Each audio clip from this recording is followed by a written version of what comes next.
Maka Ibnu Qatadah pernah bertanya Mbak Aisyah, "Ya Aisyah, sebenarnya bagaimana akhlak Rasulullah?" Dijawab oleh Aisyah, "Akhlaknya Rasulullah kana khulquhu Qur'anan." Akhlaknya Rasulullah itulah Al-Quran. Menyatakan akhlak Nabi cukup sesuai dengan asal yang dalam Al-Quran. Menyatakan kita pelajari asal Al-Quran. Begitulah akhlak Nabi. Maka Nabi Allah Muhammad adalah suami yang sangat dirindukan oleh istrinya. Rasulullah seorang ayah yang sangat dicintai oleh anaknya, bahkan anak-anak kecil lainnya.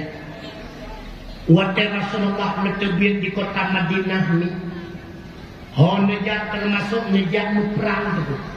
Jangan waktu nuwa nepuwa oleh-oleh.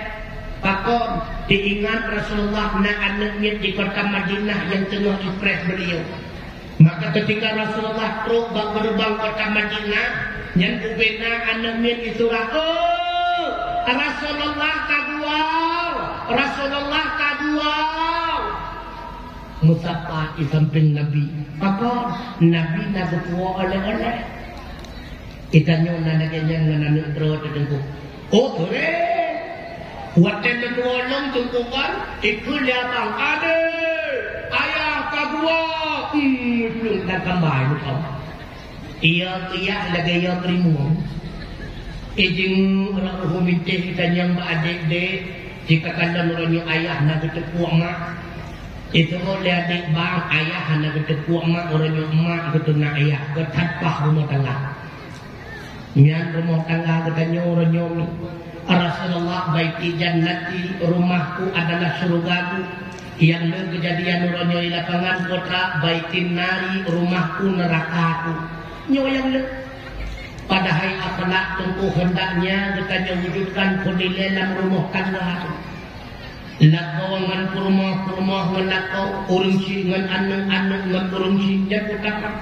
Katanya yang tanah di dalam daya akhlak, katanya murid dengan murid dengan murid akhlak.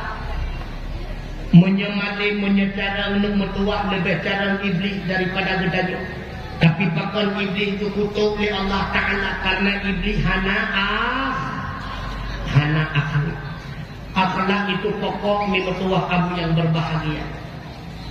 Rasulullah Rasulullah kan cuma sayang kepada manusia, bahkan cukup sayang ke binatang. Nabi han akan berpajuh makanan bila mana binatang ternaknya dalam terau.